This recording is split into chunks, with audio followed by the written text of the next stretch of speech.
The highly anticipated new port that's going to be added to Tokyo DisneySea has now been delayed until spring of 2024, but fortunately for us, that wasn't the only news, as we got the names of all the different lands added to Fantasy Springs set to open in 2024. Let's jump right into it. What's going on, everyone, and welcome back to Exploring Attractions. My name is Scott, and you're watching your stop for all things theme park and attraction related. If you're new here, consider subscribing down below with those bell notifications on, and make sure to leave this video a like at the end if you enjoyed it. As always, you can check out all of our social media, including our website www.exploringattractions.com, down below in the description. In today's video, we're going to be talking all about Fantasy Springs, the brand new port set to open up at Tokyo DisneySea in spring of 2024. Now, there's a lot of information released as far as the names of the lands go, and we haven't really talked about it on this channel, so I kind of want to give a rundown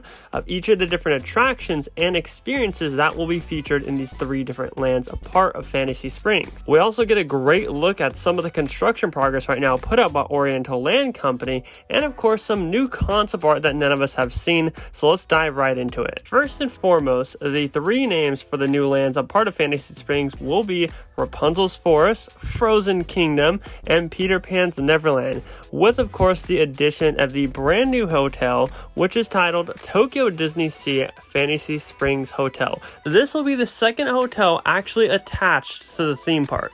And at the end of this video, I'll tell you guys what land I'm most excited for from Fantasy Springs. First and foremost though, we're kicking it off with Rapunzel's Forest, which you kind of get a great idea of the nighttime look at it and the daytime look at it. All these lands are talked about to come to life at night, and you can tell just how different the lighting package is from the concept art compared to the day version and the night version. But in Rapunzel's Forest, this will hold one main attraction that will be a boat ride. You'll travel through Rapunzel's best day ever, leading up to, of course, the thing that we all know and love from Tangled, which is the Lantern Festival. I cannot wait to see how beautiful they're going to pull this off. I mean, from the looks of it, it looks like it's going to be mainly outdoors, but I wouldn't be surprised if they combine indoor elements with it. But you can actually see in the construction progress, there is some water filled in the track, so could they already be doing some early stages of testing? Who knows, because that's what it looks like. Why else will there be water in there? Of course it could have rained and whatnot, but they have a draining system for that reason. I think it's very exciting that you can see the ride layout of it though,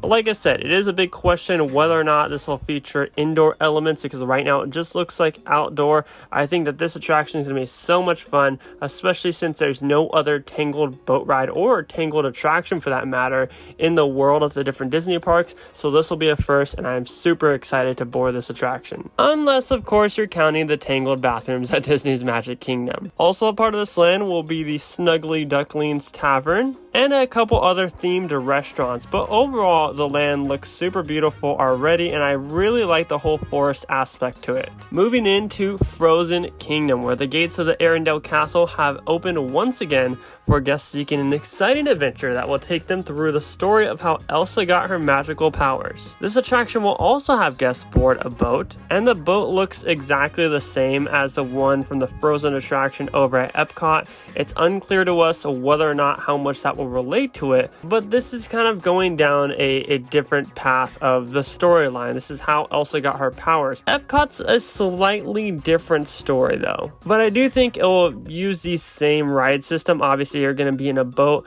and I think that there will most likely be a drop in there, kind of just mixing that Frozen coherency with the other Frozen attractions at the parks. We also get another look at daytime and nighttime for Frozen Kingdom. I think that this is most likely going to be one of the smaller lands, but from the construction videos and photos that people have been posting, it looks like exciting to see all the snow-capped mountains from Tokyo Disneyland and just everywhere around Tokyo DisneySea. Now, I'm not sure if the attraction will be housed inside of the Arendelle Castle or if guests will actually be able to walk through Arendelle Castle and there will be other stuff in there to do, similar to how they have like some of the different indoor pavilions at Epcot. But from the looks of it, there's going to be some restaurants on the outside and gift shops on the outside, and then obviously the Arendelle Castle will hold the attraction. And if that is the case, then I can count on them having a queue that will hold hold up to like 3 hours wait time. Now we're going to move into Peter Pan's Neverland, which will be the biggest out of all 3 lands coming to Fantasy Springs. This will feature a new e-ticket attraction, which we don't quite know what exactly this ride system is going to use. Basically, it's going to take you on a journey to rescue Wendy's little brother, John, from Captain Hook. Now, we did get a sneak peek at the attraction vehicle from the D23 Expo, and honestly, looking at it a lot more, it really looks like something similar to Transformers the ride over at Universal Studios, or even like the Jurassic World ride over at Universal Studios Beijing. I think that is what the ride vehicle looks like, because there's even been talks about 3D elements as a part of the Neverland attraction. Now, Disney's never done something like this. That's typically been like a Universal Studios thing, so I'll be really curious to see how they were to change that ride system to fit in the Disney parks. The ride vehicle looks really neat, and I'm really excited about an actual new Peter Pan attraction, not just the same dark ride that we see at the different Disney parks across the world. It's definitely going to be all indoors, because there's nothing that we can see on the concept art or in construction of this actual ride, so I think most likely it will be all indoors. But something that's not indoors and something to the right of it is going to be Pixie Hollow. Pixie Hollow will also be a part of Peter Pan's Neverland, and there will be another attraction as part of this land. We also get a great look at the attraction vehicle, which just looks like a standard dark ride vehicle. However, from the concept art, it looks like this ride is going to take place outside, unless of course they're just doing kind of an x-ray vision of what to expect on the inside. I think that a Pixie Hollow attraction indoors, but honestly, I think it'll work out either way. You're going to be joining Tinkerbell and the different fairies in Pixie Hollow, and honestly, I'm quite excited for this ride. Like, even though it's going to be a small, obviously, like I say, classic dark ride, or you could say a dark ride that's just outdoors type of attraction, I'm still excited for it. I think there's huge potential for it, and the fact that this is the only land in Fantasy Springs that has 2 different rides makes me even more excited for it. Obviously, you'll be able to see different fan favorite locations from the films. You have Captain Hook's pirate ship right there. You have Skull Rock. And now that I'm looking at it a lot more, there seems to be an entrance underneath all those mountains with the steam coming out of them.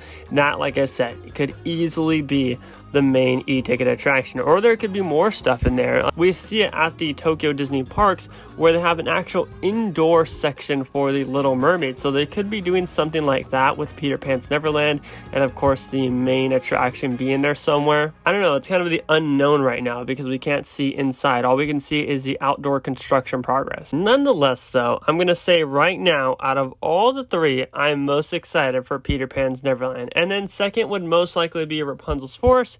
After that, following Frozen Kingdom. The reason I picked Peter Pan's Neverland, number 1, it's the biggest. Number 2, there is no other massive land themed to Peter Pan's Neverland. There's little like additions here and there, like I know that they have kind of a playground area at Disneyland Paris, but there's no full-scale Peter Pan land. And same could be said with Frozen and Tangled, but Disneyland Paris is also getting a Frozen Kingdom or a Frozen Land of some sorts. Honestly, I'm just like super excited for the whole forest setting of Tangled, and obviously the outdoor boat ride. That's going to be a lot of fun, because we don't typically see a whole lot of outdoor boat rides. I think it's going to give kind of the same vibes as the storybook boat ride over at Disneyland. Tokyo DisneySea Fantasy Springs Hotel. This hotel actually looks very far ahead in its construction progress, and this will be the second hotel attached to the Tokyo DisneySea Park, already with the existing Miracosta Hotel. We can't wait to see this. We're definitely planning a trip to Tokyo very, very soon. Will either be late next year or in 2024. Can't wait to get out there, and honestly, Fantasy Springs is going to be next level. Oriental Land Company continues to prove why they are a force to be reckoned with, because they are continuously pushing out great things for the Tokyo Disney parks over there, especially with the refurbishment of Tomorrowland. That's going to come before the Disneyland refurbishment, the long rumored Tomorrowland refurbishment over here in California.